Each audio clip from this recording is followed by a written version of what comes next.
నమస్తే. ఇన్నాళ్ళు నన్ను సపోర్ట్ చేస్తూ, ఎంకరేజ్ చేస్తూ మీ ప్రేమని నాకు అందిస్తున్న ప్రతి ఒక్కరికి కృతజ్ఞతలు. అలాగే ఈ వీడియో కూడా ఖచ్చితంగా మీకు ఉపయోగపడుతుంది. లైక్, షేర్ అండ్ సబ్స్క్రైబ్ చేసి మీ సపోర్ట్‌ని నాకు అందించండి. అలాగే ఈ వీడియో పట్ల మీకున్న అభిప్రాయాన్ని కామెంట్ సెక్షన్‌లో కామెంట్ చేసి తెలియజేయండి. ఇప్పుడు వీడియోని చూద్దాం. నమస్తే. Welcome to our channel. నేను పద్మిని. ప్రస్తుతం మనతో పాటు ప్రముఖ ఆధ్యాత్మికవేత్త, జ్యోతిష పండితులు, హస్త సాముద్రిక నిపుణులు, న్యూమరాలజిస్ట్, దుర్గా ఉపాసకురాలు శ్రీమతి పద్మశ్రీ గారు మనతో పాటు ఉన్నారు. మాట్లాడదాం. నమస్కారం అండి. నమస్తే అమ్మా. ఆస్తి డెఫినెట్ గా బోల్డ్ అన్ని కలహాలని తీసుకొస్తుంది. సంతోషం ఉంటుందానంటే ఏమో, ఒకవేళ సిబ్లింగ్స్ ఉంటే గనక, అన్నదమ్ములు ఉన్నారు, అక్క చెల్లెళ్ళు ఉన్నారు అంటే ఈ ఆస్తి తీసుకొచ్చేటటువంటి తగాదాలు అన్నీ ఇన్ని కావు. అసలు మొత్తం రిలేషన్ బ్రేక్ అయిపోయి అసలు ఎందుకు వచ్చిందిరా బాబు అని అనిపిస్తుందేమో కానీ, మరి ఆస్తి ఉంటుంది కదా, పెద్దల నుంచి వచ్చింది. చక్కగా పెంపకంలో లోపం లేకపోతే కొట్లాడుకునేటటువంటి పరిస్థితి ఉండదు కదా. చిన్నప్పటి నుంచి మరి ప్రారంధం అనుకోవచ్చు, రకరకాల ఆస్పెక్ట్స్ ఉంటాయి. అయితే మా అన్నయ్యే మమ్మల్ని మోసం చేస్తున్నాడు, తమ్ముడే మోసం చేస్తున్నాడు, అక్కలకి చెల్లెళ్ళకి ఆల్రెడీ ఇవ్వాల్సింది ఇచ్చాము అయినా అడుగుతున్నారు. బాధ అనిపిస్తుంది. న్యాయం ఎప్పటికైనా గెలిచి తీరుతుంది, ధర్మమే గెలిచి తీరుతుంది. కట్టి కుడిపే పరిస్థితి ఉంటుంది ఒకవేళ ఇబ్బంది పెడితే అవతల వాళ్ళని. సరే, ఇట్లా ఒకవేళ ఆస్తికి సంబంధించి అన్నదమ్ములు అక్క చెల్లెళ్ళు కొట్లాడుకుంటున్నారు, కుటుంబంలో రకరకాల కలహాలు ఉన్నాయంటే వీటి నుంచి బయటపడాలంటే ఏం చేయాలండి? చక్కగా ప్రశ్న వేశారమ్మా, చక్కగా అడిగారు, దానికి జవాబు చెప్తాను. అయితే మనం జన్మ జాతకంలో ఏం చెప్తామంటే, ఈ ఆస్తి తగాదలు కానివ్వండి, అన్నదమ్ముల మధ్య తగాదలు ఎందుకు వస్తున్నాయి అనేది అంటే, కుజుడు ఏ ప్లేస్ లో ఉన్నాడు ఐడెంటిఫై అవుతుందా? డెఫినెట్ గా అవుతుంది. అయితే మూడో స్థానాన్ని కుటుంబ అన్నదమ్ముల స్థానంగా అంటే కుజుడు కారకత్వం ఈ జాతకంలో. కాబట్టి అసలు కుజుడు ఏ స్థానంలో ఉన్నాడు, ఎలాంటి గ్రహాలతో ఉన్నాడు, ఏ దృష్టితో ఉన్నాడు అనేది కూడా మనం చూస్తాం అనమాట. అలా అంటే ఈ గొడవలు వచ్చిన వాళ్ళు ఖచ్చితంగా జాతకం చూపించుకుంటే ఖచ్చితంగా ఐడెంటిఫై అవుతుంది. పరిహారాలు చెప్పుకుంటే ఎంతో కొంత బాధ నుంచి విముక్తులు అవుతారు. సో సరే, కొంతమంది ఇప్పుడు ఉన్నటువంటి డబ్బు, ధనం మూలం ఇదం జగత్, డబ్బుతోనే ముడిపడి ఉంది. రిలేషన్స్ కూడా డబ్బు ఈ భార్యాభర్తల మధ్య రిలేషన్ బాగుండాలన్నా డబ్బే ప్రధానంగా అవుతున్నది. కాబట్టి ఈ ఆస్తి అనేది ఉంటే ఒక బాధ, లేకపోతే ఒక బాధ అంటారు. సో ఈ అన్నదమ్ముల మధ్య ఉండేటువంటి చిన్నప్పుడు చాలా చక్కగా ఒకే తల్లి పెరిగి ఒకే ఇంట్లో ఉండి పెరిగి పెద్దగా మ్యారేజ్ అయిపోయే వరకు సరే, అవతల వాళ్ళ వల్ల చేసుకున్న భార్యల వల్ల ఏదైనా కావచ్చు రీజన్, కాస్త ఉన్నటువంటి ఖర్చుల మూలంగానే ఏదో కావచ్చు, కానీ మొత్తానికి విభేదాలు అయితే వస్తున్నాయి, చాలా వస్తున్నాయి. సో అటువంటి వాటికి పరిహారం చెప్పుకుందాం. ఏం చేస్తారంటే, ఒక 6 మంగళవారాలు ఏం చేస్తారంటే, ఒక అమ్మవారి దేవాలయం ప్రాంగణానికి వెళ్ళి రాహుకాల సమయంలో ఒక మంచి గుమ్మడికాయ, ఈ గోల్డ్ కలర్ ఉంటుంది కదా, తినే గుమ్మడికాయ అది తీసుకొని వెళ్ళండి. వెళ్ళేసి అక్కడే దేవాలయం ముందే పాలగొట్టండి. ఇంట్లో పాలగొట్టి తీసుకెళ్ళకూడదు. అది తీసుకెళ్ళి రాహుకాల సమయంలో పెద్ద, అంటే మనం వీటికి వేస్తుంటే పెద్ద ఒత్తి ఉంటుందమ్మా, మన అఖండ దీపాలకు వేసే ఒత్తి ఉంటుంది కదా, అది తీసుకొని వెళ్ళి గుమ్మడికాయ పాలగొట్టి చక్కగా అందులో ఉన్నటువంటి గుజ్జు, ఆ గింజలన్నీ కూడా తీసి పడేసి అక్కడ ఉన్నటువంటి దేవాలయ ప్రాంగణం ముందు చక్కగా అలికి పద్మ ముగ్గులు లాంటివి ఏదైనా సరే ముగ్గులు అందంగా అలంకరించి దాని మీద 2 కూడా కొట్టినటువంటి గుమ్మడికాయ డొప్పలు అనేది పెట్టేసి చక్కగా నిండుగా నువ్వుల నూనె పోసి ఆ ఒత్తులు వేసి దీపం వెలిగించండి. వెలిగించేసి ఆ రాహుకాల సమయంలో దుర్గా అష్టోత్తరం కానీ కాలభైరవ అష్టోత్తరం చదువుకున్నా కూడా, కాలభైరవుడు కూడా ఇప్పుడు ఉన్నటువంటి కలికాల ప్రభావం నుంచి చాలా బయటపడడానికి అవకాశం చాలా ఉంటుంది అనమాట. కాబట్టి కాలభైరవ అష్టోత్తరం చదువుకున్నా సరే చాలా అద్భుతంగా పనిచేస్తుందండి. కాలానికి అధిపతి, కాలానికి మంచి కాలమే మనకి నడవాలి అంటే కాలభైరవ ఆరాధన, అలాగే దుర్గా అమ్మవారి ఆరాధన. దుర్గామాతని ఆరాధించినా కూడా సకల సృష్టి కూడా ఆమె ఇది చేయగలుగుతుంది.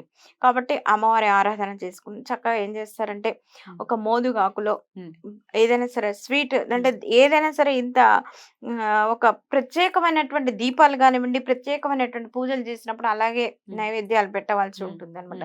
అందులో ఈ గుమ్మడికాయ పరిహారానికి తప్పకుండా పెట్టాలి, నైవేద్యం పెట్టాలి. దీపానికేనా అండి, అమ్మవారికా? అంతే, ఇప్పుడు దీపంలోనికి మన అమ్మవారిని ఆహ్వానిస్తాం, అంతే. కాబట్టి ఆ చక్కగా ఆకుల మోదుగాకులో ఏదైనా సరే తీపి నివేదన చేసి చక్కగా నైవేద్యం పెట్టండి. ఏది రాహుకాల సమయంలో అంటే దాదాపుగా టెంపుల్స్ అన్ని బంద్ అయి ఉంటాయి.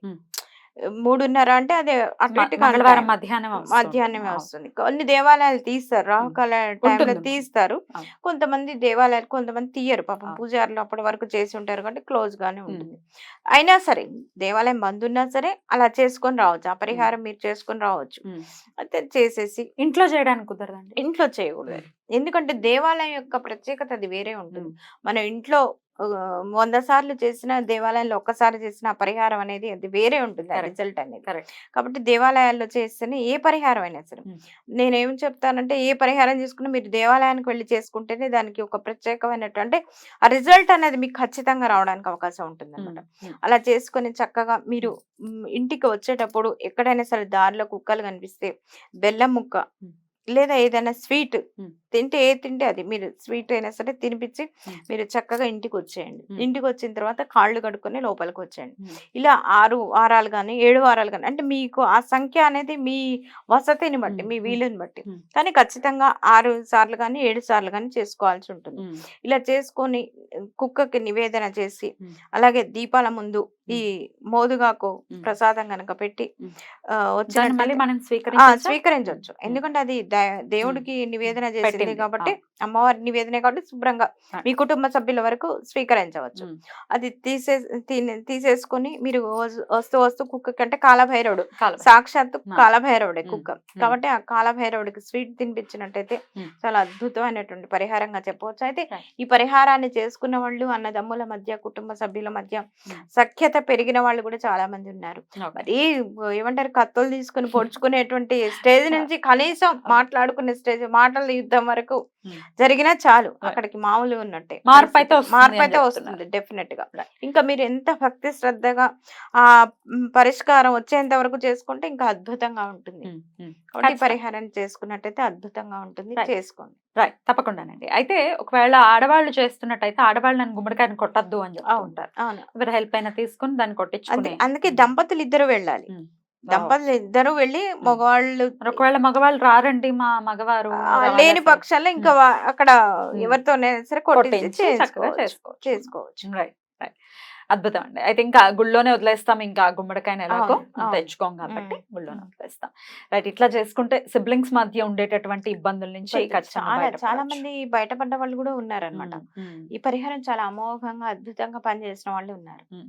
ఒక్కసారి అయిపోయిన తర్వాత ఒకవేళ అన్ని సద్దుమణిగాయి చక్కగా, ఆ తర్వాత గ్రాటిట్యూడ్ ఎలా చూపించాలి అమ్మవారికి? ఇంకేముంటుంది మనం ఏం చేస్తాం అమ్మవారికి కృతజ్ఞతలు ఉమ్, అసలు ఇదనే కాదమ్మా. ఉమ్, మనం ఒక గ్లాస్ నీళ్లు తాగినా భగవంతుడికి నమస్కారం తండ్రి నాకు ఇవైనా ఇది చేసావు టైంకి అందించావు కృతజ్ఞతలు. ఉమ్, అంటే ప్రతిదానికి ప్రకృతికి మనం చూపించేటువంటి ఆ కృతజ్ఞతలు ఉంటాయి చూసారా, ఉమ్. అద్భుతంగా అమోఘంగా అంతకు 10 ఇంతలు మనకి చేరడానికి ఖచ్చితంగా. అవకాశం ఉంటుంది. కృతజ్ఞతా భావంతో బ్రతకాలి కదా బ్రతకాలి మనము. ఉమ్, బ్రతకాలి. ఆ ఉమ్, శివుడు ఆ సృష్టికర్త ఉమ్. కి కృతజ్ఞతలు చెప్పుకుంటూ మనం ప్రతి అడుగు తీసి Right. అడుగేసిన Right. ఇవాళ మనకు ఒక పొజిషన్ వచ్చిందన్నా ఒక ఒక మంచి ఒక 10 రూపాయలు వచ్చిందన్నా కూడా ఒక ఉమ్. కృతజ్ఞత భగవంతుడు చాలు ఖచ్చితంగా. ఈ రోజు నాకు ఇది ప్రాప్తం ఇచ్చావు ఉమ్. చాలు అని చెప్పేసి కృతజ్ఞతా భావంతో ఎవరైతే జీవిస్తారో ఎవరైతే బ్రతుకుతారో వారికి నిజంగా 10 ఇంతలు వస్తుంది అనమాట. Right. ఖచ్చితంగా అలా రావాలి. సిబ్లింగ్స్ మధ్య ఆ, ఖచ్చితంగా ఇబ్బందులు తొలగిపోవాలి. రావాలి. అయితే ఎవరు అమ్మవారి దేవాలయంలో చేస్తాం కాబట్టి చక్కగా అమ్మవారికి పసుపు కుంకుమలు ఉమ్. చీర యథాశక్తి చీర కూడా సమర్పించు. ఇప్పుడు ఉమ్. శక్తి మీకు బాగా ఉంటే మంచి చీర పెట్టండి. ఉమ్. లేదు మేము మామూలుగా ఏదో ఉన్నాము స్థితి బాగలేని వాళ్ళు మామూలుగా వారి స్థితికి తప్పకుండా. తగ్గినట్టే చేసుకోవాలి. తప్పకుండా. చేసుకుని అమ్మవారికి పసుపు కుంకుమ ఇస్తే చాలట చాలా తృప్తి చెందుతారట ఉమ్. అమ్మవారు. Right. నువ్వు ఏం చీర పెట్టావు అనేది కూడా పుట్టిగా కోరుకుంటూ చక్కగా వివరించారండి. కృతజ్ఞతలు. నమస్తే.